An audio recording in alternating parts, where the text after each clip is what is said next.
If you're interested in Bitcoin, other crypto, momentum stocks, Warren Buffett, or just want to see what I'm trading these days, be sure to hit that subscribe button. So why should one be interested in Bitcoin? It seems like a very strange new technology. By the end of 2021, the model, which I'm going to show you, says that each Bitcoin should be worth $100,000. So you invest at $7,000 now, it becomes $100,000, perhaps by the end of 2021, if the model holds. 2024, each Bitcoin at about $400,000 per Bitcoin. 2028, somewhere around $3 million per Bitcoin. So this is a chance to make 100 times your money, 200 times your money, maybe even 300 times your money. It's the best investment that I know of right now. Again, it's risky. This isn't investment advice. If you want to learn more about these price targets, I would refer you to Stephan Livera's podcast here, which I'll link to. A good guy to follow on Twitter is Plan B, and he has an excellent paper on how to model Bitcoin's value based on its scarcity. Now, this is the paper that I use to get those price targets. Now, this all sounds too good to be true, doesn't it? And so the immediate response is when you talk about Bitcoin and you start throwing around crazy numbers like this, is that, oh, Bitcoin is a Ponzi scheme. It's a pyramid scheme. Now, it's none of these simply because it's not a centralized thing. It's not run by a corporation. It's not a Bernie Madoff fund. It's not a multi-level marketing thing where the first people get paid out by later people. But a lot of people just think that Bitcoin is a bubble.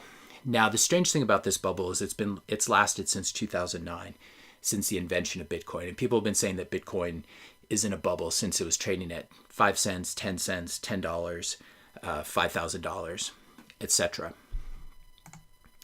A lot of people compare it to the tulip bubble. The difference between Bitcoin and a tulip bubble is it's very easy to grow a lot of tulips. Bitcoin, as we'll see, is a very, very scarce asset. Now, a lot of people don't realize in investing that if you do the safe thing and you invest in what everyone understands. So right now, Apple is obviously a great company. They make great products. Everyone loves them. But the real opportunity to make a lot of money in Apple is long, long gone. You have to invest in things that are ahead of the curve. Wayne Gretzky's famous for saying, how did he get so good? Well, he skates to where the puck is going to be rather than to where the puck is right now. So when you're investing and you're thinking about long-term investments, if you invest in the safe thing, you might make a little bit of money. Apple's probably a decent long-term investment. But to make the really big money, you have to be ahead of the curve and you have to invest in some really weird things. Now, I'm old enough to remember how controversial the internet was in the mid to late 90s. Here's a famous Newsweek article from 1995 talking about how the internet's going to fail, how it will never scale. Lots of articles, if you go back, you can see how people, lots of very smart economists, lots of smart technologists said, well, people are never going to shop online. It's very inconvenient. The internet will crash. It will never scale, etc. But for those who understood its potential, there was really just a gigantic amount of money to be made. And those who poo-pooed the internet really missed out. They missed out on Facebook and Apple and Google and Netflix and Amazon and all these companies. And you've probably heard people over the past 20 years, at least I have, saying that Amazon's in a bubble. The bubble's going to burst soon. The company doesn't make any money. People who say these things about Amazon don't know how to read an income statement, and they don't realize, or a cash flow statement, they don't realize how much Amazon was reinvesting its money so it wouldn't have to pay taxes on it. But this is where Bitcoin is. So if you're someone who missed out on internet stocks, you missed out on Google or Facebook or Apple or Amazon, I would encourage you to take a look at Bitcoin. It's a risky investment. It might not work out, but it's weird enough and new enough and interesting enough technology to have some really, really big upside. And I think the best analogy for Bitcoin at this point is that it is digital gold. It's a store of value. Now, what exactly is a store of value? Well, a store of value is a place where you put your money if you want to preserve its purchasing power. So, for example, when I was a kid, a Big Mac was something like 40 or 50 cents in the early 70s. And now a Big Mac is $5, $6, $7, $8, depending where you are in the world. And so if you took that 50 cents and you stuck it under your mattress, or even if you put it in T-bills or a savings account, and you wanted to pass on your wealth, that 50 cents, to your future self or to your grandchildren and say, here's 50 cents, I want you to be able to buy a Big Mac whenever you want, that strategy failed simply because the US dollar and all fiat currencies, all paper money like the US dollar, the euro, the yen, the Australian dollar, Canadian dollar, these fiat currencies, they're not backed by anything. They're just paper. And they lose their purchasing power over time. In fact, they lose a lot of purchasing power over time. They lose probably, in the past, the US dollar's lost about 2% a year, probably losing a lot more than that now for reasons we'll see. But if you lose 2% a year, so you work really hard, you put your cash in a savings account, you don't want to invest in risky things, but it's naturally being eaten up by inflation and by central bank money printing. So if you're losing 2% a year on your savings, and you don't think you're losing 2% a year because maybe you're earning a little bit of interest income, but if you're losing 2% a year on your savings account, after 20 years, your wealth has gone down by 40% roughly, just 2% times 20 years. And so that's why you can't store money in a mattress. You can't even store it in a savings account. You won't keep up with inflation. And people are forced into riskier assets, unfortunately, because of this system. People are forced to buy real estate. This is why everyone tells you to invest in stocks, in your retirement account. And these strategies do work, but the problem is it's very nauseating having a lot of wealth in real estate or stocks, especially stocks. You've been watching them move up and down 50 or 100%. So this is what Bitcoin, this is the problem that Bitcoin solves. And it appears that it's beginning to function as a store of value. It's a very volatile store of value. It moves around even more than stocks. But if you wait for it not to be volatile, if you wait for it to no longer be volatile, it's going to be at a much higher price. In the same way that Amazon or Apple, when they were young IPOs, their stocks were incredibly valuable, incredibly volatile. Amazon would regularly go down 50, 60, 70, 80, 90%. And so now it doesn't move around quite as much. Something like Apple or Microsoft moves around even less. That's because the volatility's gone, the uncertainty's gone, the investment, the real returns have been made. And so if you're willing to, if you're going to own Bitcoin, you have to be willing to watch it move around a lot, or it's better not to watch it. But if you wait for it to become less volatile than it is now, you will miss out. So Bitcoin seems to be a good store of value, which is one of the functions of money. It is not yet a perfect medium of exchange. A medium of exchange just means I can take my US dollars and I can buy corn with them.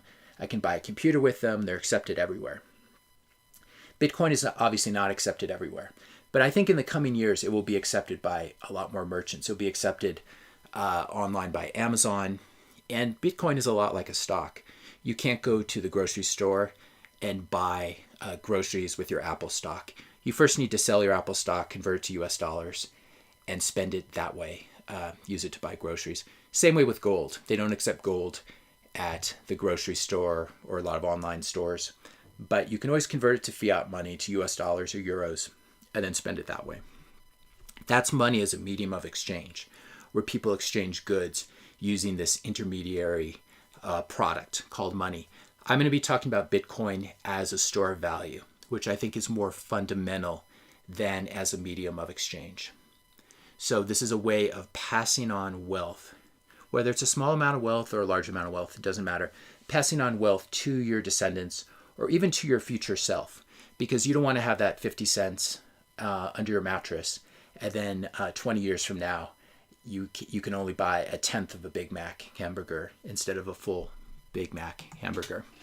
Now, why does the value of the US dollar continually go down? Well, it goes down because the Fed, which is the US central bank, is constantly printing more money, especially during a crisis like we're having now with this virus and the huge economic slowdown and recession. The Fed has to print a lot of money.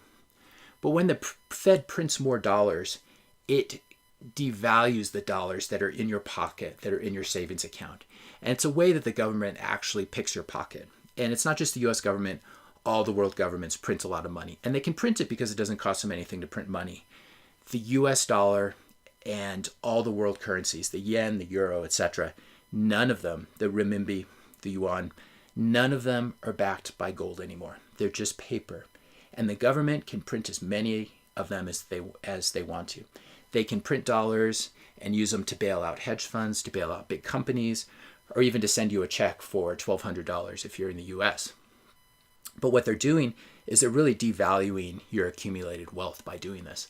And this is why you need a store of value.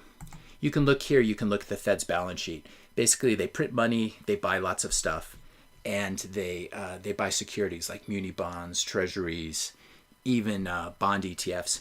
You can see how the Fed's balance sheet has risen since the year 2000. It's just gone from under $1 trillion of assets being held on their balance sheet to close to $6 trillion. And a lot of that has just happened, you can see, since the beginning of 2020.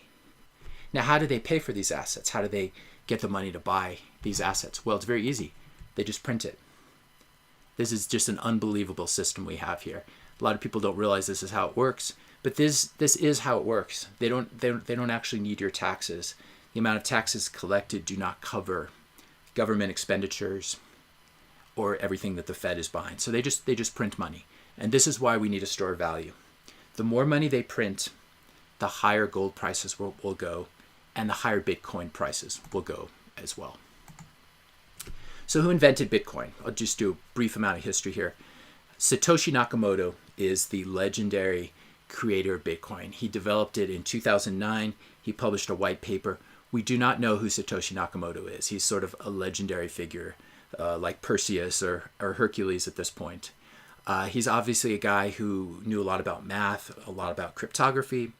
He was a guy who very much understood economics. And one of his explicit reasons for coming out with Bitcoin is he did not like the bank bailouts of 2008 and 2009. And he actually mentions this when he releases Bitcoin. But Satoshi Nakamoto is anonymous. It could be a man, it could be a woman, it could be a bunch of people. So these are not actually pictures of him. No one knows who he is, which is probably a good thing, as we'll see, because Bitcoin is completely decentralized. There's no one you can exert pressure on. If Satoshi Nakamoto was really well known, perhaps the U.S. government could put him in jail and threaten to break his legs or something like that. But no one knows who Satoshi Nakamoto is. But one thing we do know is that he, she, or they is a very wealthy individual. So I should rewind and say, when Satoshi invented Bitcoin, he created a fixed supply. So there are only, in the history of the world, from this point going forward, there are never going to be more than 21 million Bitcoins. And so Bitcoin is actually rarer than gold. There's a lot of gold deep in the earth. There's gold in outer space that Elon Musk and Jeff Bezos, they're trying to lasso comets and meteors and bring them home, asteroids. And so the ultimate supply of gold in the world is a quite rare precious metal, as you know, but it's not as rare as Bitcoin. Bitcoin is rare. It's built into the code, and there's nothing anyone can do about that. So there are only going to be 21 million Bitcoins ever made. This is why it functions as a store of value and as a form of digital gold. Now, to get back to Satoshi Nakamoto, one thing we do know about him is that he kept 1 million Bitcoins for himself. Now, these Bitcoins have never been sold. They've never been moved. But the interesting thing about them is they make Satoshi, whoever he, she, they is, one of the richest individuals or groups in the world. At current market prices, this 1 million Bitcoins is worth about $7.1 billion. And again, Satoshi, probably sort of an academic type, not interested in spending this. He or she or they might be dead as well. But these Bitcoin have never moved. But this is there's been a huge amount of wealth creation here. So let's see. Bitcoins are mined. You've probably heard about Bitcoin mining. And the analogy is to like precious metal mining, like gold mining. But Bitcoin mining is all done on very special, high-speed, powerful computers. And what they do is they secure the network using cryptography, which is a whole branch of mathematics that I'm not going to go into here. But they basically solve these computational problems. And by doing that, it allows them to write to the blockchain, which is just a ledger of all the transactions that have ever happened in Bitcoin. Now, it requires energy to mine Bitcoin, but it's increasingly becoming a green form of energy. A lot of the Bitcoin miners are in rural areas where they can use hydroelectric power or sort of stranded energy, forms of energy to run these computers, because they obviously require a lot of electricity. So I would argue that Bitcoin it's a very green form of money. It's energy intensive, but it uses energy for the most part that's off the grid energy. And the other argument I would make is that anything good requires a lot of energy. So the internet uses a lot of energy, but we don't want to give up the internet. Cars and airplanes use a lot of energy. They do pollute the world a little too much, and we're going to try to move beyond that to electric cars. But civilization basically requires energy. And there's a lot of energy in the solar system, in the universe. So this is something not to worry about. But it's also important to realize that a lot of these Bitcoin miners are using green forms of energy. So Bitcoin miners, they create new Bitcoins, and they also process transactions on the Bitcoin network. You can get very technical with this. If you're a really technical person, I'd encourage you to dig deeper, but it's really beyond the purposes of this lecture. So then we run into the kind of common objections to Bitcoin. Can Bitcoin be shut down by the US government? Can it be shut down by any government? And the answer to that is no. This is a map of all the Bitcoin nodes around the world, which are processing, which are part of the Bitcoin network. You can see that they're really concentrated in Europe and Asia and North America, which is really where the big cities are as well, and really kind of the centers of culture. But it's impossible for any government to shut down Bitcoin. Even if they got together and tried to ban it, they wouldn't have any luck because it's so decentralized.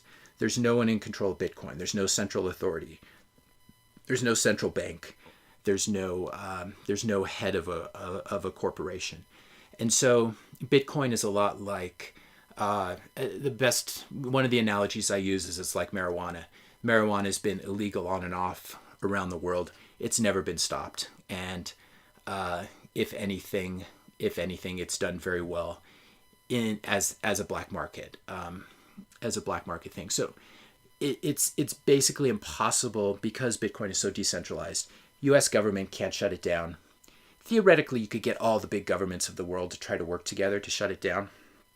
This seems unlikely because the world governments, they haven't even been able to cooperate on coronavirus. China and the US aren't working very well together right now. And, they can't even agree on various trade issues and travel issues. And so it seems unlikely that you'd be able to get everyone on board, combined with the fact that there's a lot of global resentment against the US dollar and the way that the US throws its weight around. And I can say that as a US citizen. And so it's very unlikely that I think there are a lot of geopolitical actors who would actually like to see the US dollar lose its power.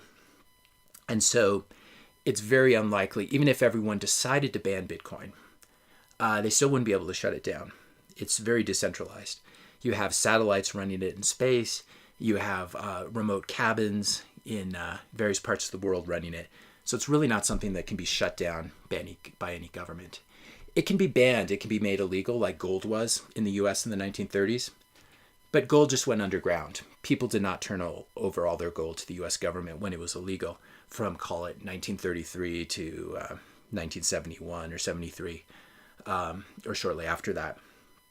And so Bitcoin's a lot like gold or marijuana. You can ban it, but you're not going to be able to get rid of it. Now, the other critique I always hear is that Bitcoin can get hacked and it can get stolen. This happened with Mt. Gox, which was a cryptocurrency exchange in Japan, I believe.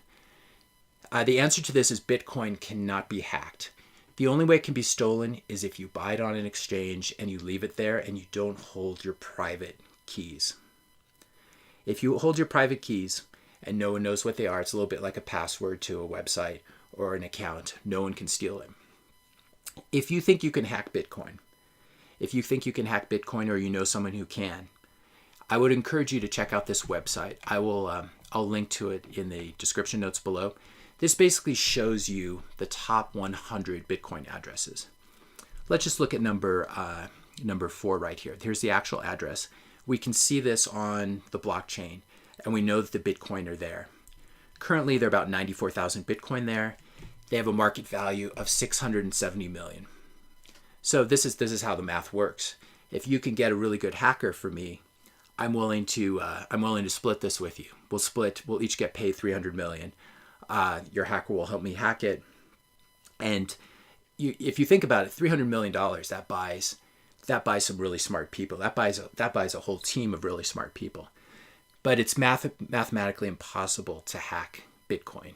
And if it were, these chunks of Bitcoin wouldn't just be sitting out there. Here's $1.8 billion worth of Bitcoin. Here's $1 billion worth of Bitcoin. And you can see that, if this were gold, if this were some sort of data, the hackers would be working really hard to get it. And hackers are working really hard to try to get this Bitcoin. But it's just out there. And even $500 million or $1 billion won't pay you enough to hire to get the processor speed or the computers or the hackers to do it. So Bitcoin cannot be hacked. The only way you can lose your Bitcoin is if you store it on an exchange, or you're stupid and you give your Bitcoin private keys to someone else. Now, the other critique I hear about Bitcoin is that, well, it can't be money because it's not backed by the government. But this really ignores one of the functions of money, which is both a store of value and a medium of exchange. So, for example, gold is not backed by any government. In fact, it's actively discouraged by big governments like the U.S. government. The U.S. government doesn't like gold at all, for obvious reasons, because they want you to use dollars. Nevertheless, gold is accepted all around the world. You can use gold to buy stuff in India. You can use gold to buy stuff in the U.S. Right now, there's a huge run on gold. During the coronavirus times, people are trying to buy gold. So this is a good example of something that has value, that's a store of value, that's not backed by any government. And so you can have money that's not backed by government. For example, bags of cocaine are currency in various parts of the world. I'm certainly not encouraging anyone to break the law. Marijuana has been used for really since the hippie days as a form of sort of black market currency. So while we're at this, maybe I should address the other big elephant in the room. A lot of people, the reputation that Bitcoin has is it's just used by people for illegal activities. It's used by drug dealers. There used to be a website online called Silk Road where you could buy illegal drugs, and there is a percentage of Bitcoin that is used for illegal activities. But the one currency that's used the most worldwide for illegal activities is the $100 bill, the $100 US, the $100 US bill. And this is accepted widely by drug dealers all around the world, by money launderers, etc. And so you can't really reject a currency simply because there are some bad people using it. Because there's some bad people using Japanese yen. There's some bad people using euros. But in my experience, most of the people who are interested in Bitcoin, they tend to be tech people. They're not terrorists, and they're not drug dealers. And I'm certainly neither of those things. And so you can have currency. You can have something that functions as a medium of exchange or as a store of value, even though it's not backed by any government. And examples, we can give all these barter examples, and we can give the example of gold as well. Now, why is it an important time right now to be looking at Bitcoin?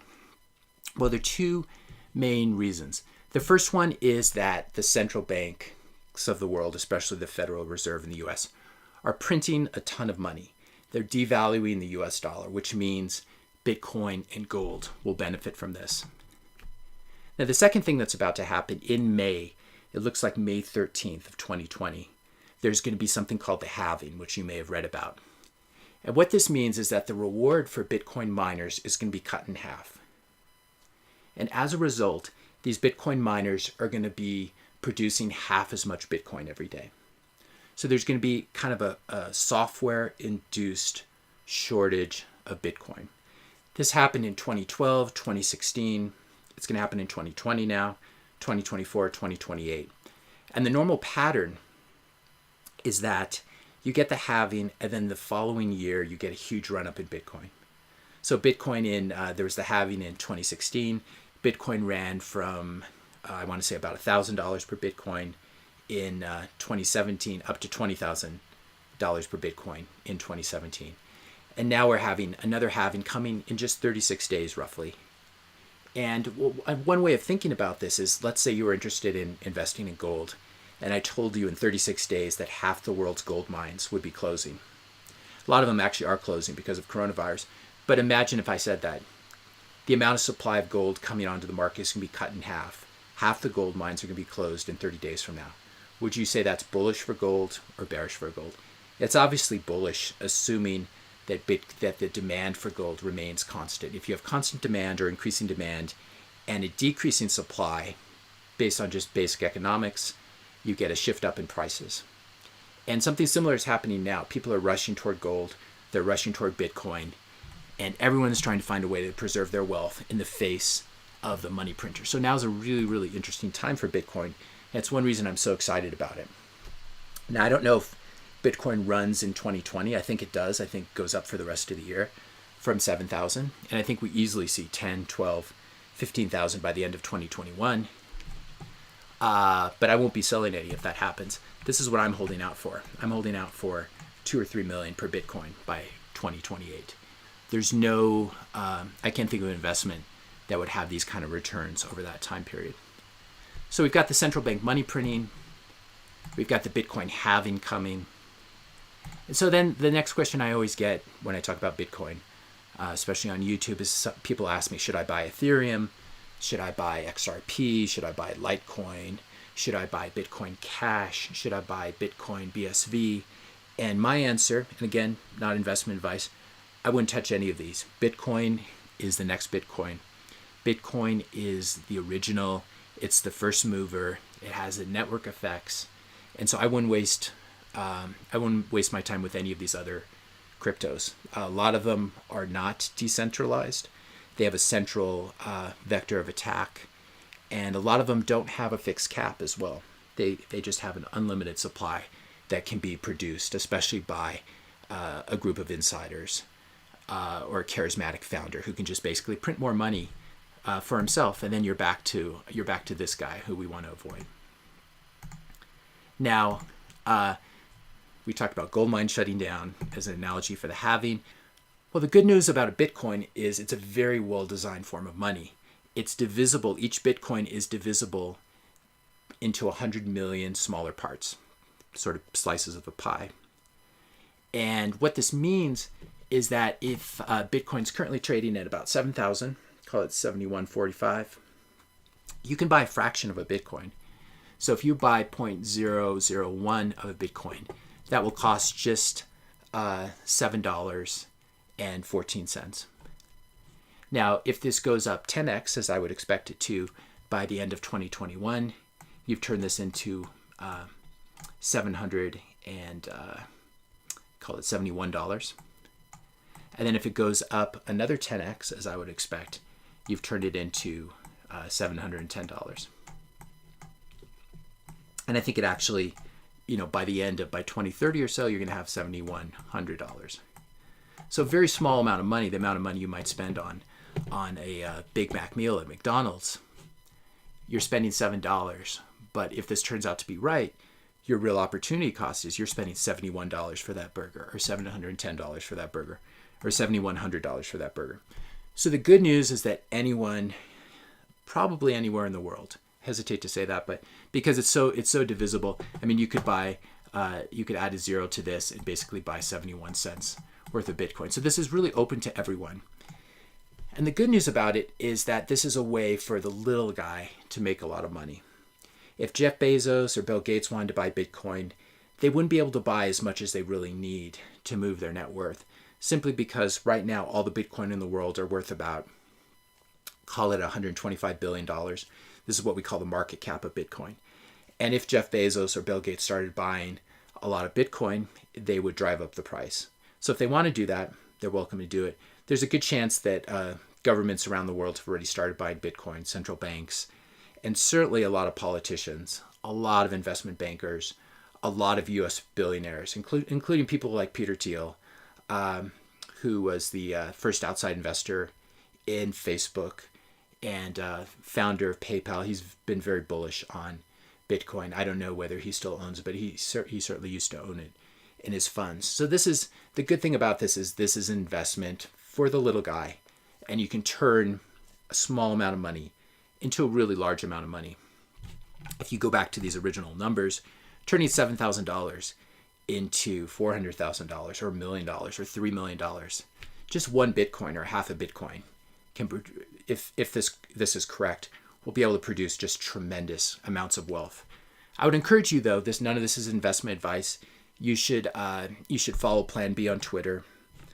He's an anonymous account, but a very smart quant who works at a company that manages over $100 billion worth of money. You should read his paper. Nothing I'm saying is really investment advice. Just telling you what I'm doing. I own a lot of Bitcoin for all these reasons that we've talked about. So let's say you want to dip your toes in the water. You'd like to buy some Bitcoin, knowing that you don't have to buy a whole Bitcoin. You can buy a fraction of a Bitcoin. Well, you need to go to basically a Bitcoin exchange or a crypto exchange. I like Coinbase the most of all the ones I've seen. Cash App is also good in the US, but they do charge higher fees. So what I did is I opened up an account with Coinbase. I asked them to upgrade me after I opened up an account to Coinbase Pro. And if you use Coinbase Pro, they have much lower fees and commissions. Now I should say here, I'm not affiliated with any of these companies. None of this is a commercial. I'm just a customer. I use Coinbase Pro. I'm not being paid by anyone to show these things. And Bitcoin is decentralized. There's no central Bitcoin company that's trying to pump this like a penny stock. It's completely decentralized. It's not controlled by anyone. And so I don't have any conflicts of interest, just so you know. So you open up an account, or I opened up an account with Coinbase. I upgrade to Coinbase Pro. And then when you get inside, you can see an interface that looks like this. And you move some money in from your bank. And it shows up in a couple days. You can either ACH it or wire it in. And then you can just buy some Bitcoin here. After you've done all your research, of course, non-investment advice. So you can buy $1 worth of Bitcoin. You can buy $10 worth of Bitcoin. You can buy $100 worth of Bitcoin. You can see here to buy $100 worth of Bitcoin, the fee is just 35 cents. And that will get me about 0.01389 Bitcoin. And so then you just hit place buy order and you own some Bitcoin here. Now, the main way Bitcoin has been stolen in the past is that people leave it on the exchange. Coinbase is probably safe. You can buy Bitcoin and hold it here, but you should know that if you don't hold your own private keys, you don't control the Bitcoin. And so if you buy it on Coinbase, they hold your private keys. And if Coinbase gets hacked, and they're definitely a honeypot, there's billions of dollars worth of Bitcoin just sitting there. If they get hacked, you can lose your Bitcoin and you have no legal recourse. So what I do is I buy my Bitcoin here. And you might ask, I've got 17,000 US dollars here. I've got 0.001 Bitcoin. Where are all my Bitcoin? Well, I don't hold them on an exchange. And so what you do after you buy, or what I do after I buy the Bitcoin here, I just click withdraw and I can pull the money off the exchange and then I hold it on a hardware wallet. There are a bunch of brands that I use. Probably my favorite, especially for beginners, is called Trezor, Trezor.io. Again, I'm not associated with Trezor. I don't know anyone who works there. They're not paying me for this. They're just very good for beginners. And so what you do is you follow the directions. You buy the Bitcoin on Coinbase. You withdraw it and you hold it on a hardware wallet. And you'll be able to create a backup for your hardware wallet in case the actual... I'll show you what a hardware wallet looks like. You can see the picture here. They look like this, and they just plug into a USB port on your computer. Now, if your hardware wallet is stolen, there's a way to make it backup, where you basically create a series of words that serve as a backup. And so this is what I've done. And just so you guys know, I don't have these hardware wallets at my house, so please don't figure out where I live and come and find them, because they're not here. But this is the safe way to hold Bitcoin. You buy it on an exchange, but you don't keep it on an exchange, or it might get stolen like it did at Mt. Gox. You stick it on one of these hardware wallets, and then you forget about it. You keep it in a safe place, obviously, and there are different ways of doing that, which you can research more. But then you don't trade around it. At least I'm not going to trade around it. I'm going to hold it for the next. I'd probably consider selling some Bitcoin at about $2 million per Bitcoin. I'd start to unload my Bitcoin and maybe convert it into a little bit of real estate or something like that. But that is I don't think Bitcoin is something you really want to be trading. I don't think you can get better returns than the buy and hold would at this point. If you're trading in and out of it, you might miss some of the big up moves. Now, Bitcoin has a lot of tailwinds helping it out. Besides the May 2020 halving, which we've spoken about, besides all the central bank money printers, we have millennials are basically not interested in gold. Boomers are very interested in gold. Gen Xers, which I am to a certain extent, millennials have no interest in gold. They're interested in crypto. They're interested in Bitcoin. And so there's a generational thing happening here where people who want the functionality of gold and are under the age of, call it under the age of 40 or 50, they're going to be much more interested in Bitcoin. And there are a lot of millennials whom I've spoken with who just refuse to hold stocks. They just own crypto, especially Bitcoin. So it's got this tailwind, and it also has the tailwind of a lot of institutions, which are big companies that manage money for wealthy people or for universities, for endowments, etc. Institutions are very interested in Bitcoin. And you can find that out by listening to Plan B, who works for one of these very big institutions. You can read his paper. There will be institutional flows into Bitcoin. There already are, and they will just only increase. Because this is something that you can devote. I mean, one way to think about it as an individual, if you take 1% of your net worth and put it into Bitcoin. So let's say your net worth is $100, just to make it really easy. Let's say you take $1 and put it into Bitcoin, and it goes up 100x as I expect. Well, now you have another $100. So you've basically doubled your net worth by just putting 1% into Bitcoin.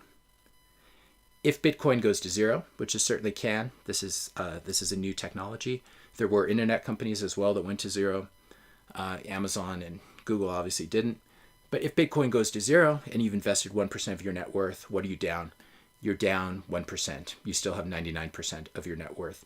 So I think for these reasons, it's a very good insurance policy against the current financial system collapsing, and also an insurance policy against our wealth being constantly devalued by crazy central banks. And institutional investors realize this as well, that they can allocate just a small amount to Bitcoin, but these institutions manage trillions and trillions of dollars. So if they were to put 1% or 0.5% into Bitcoin, you're talking about more money than the current market cap of Bitcoin, the total value of all Bitcoin right now, which is about, call it 130 billion.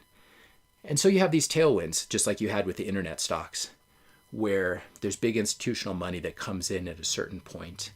And you also have this generational shift where the Zoomers, Gen Z, and millennials are much more interested in crypto and Bitcoin than they are in, certainly in gold. I don't know any millennials who are interested in gold, and even more interested in Bitcoin than in stocks.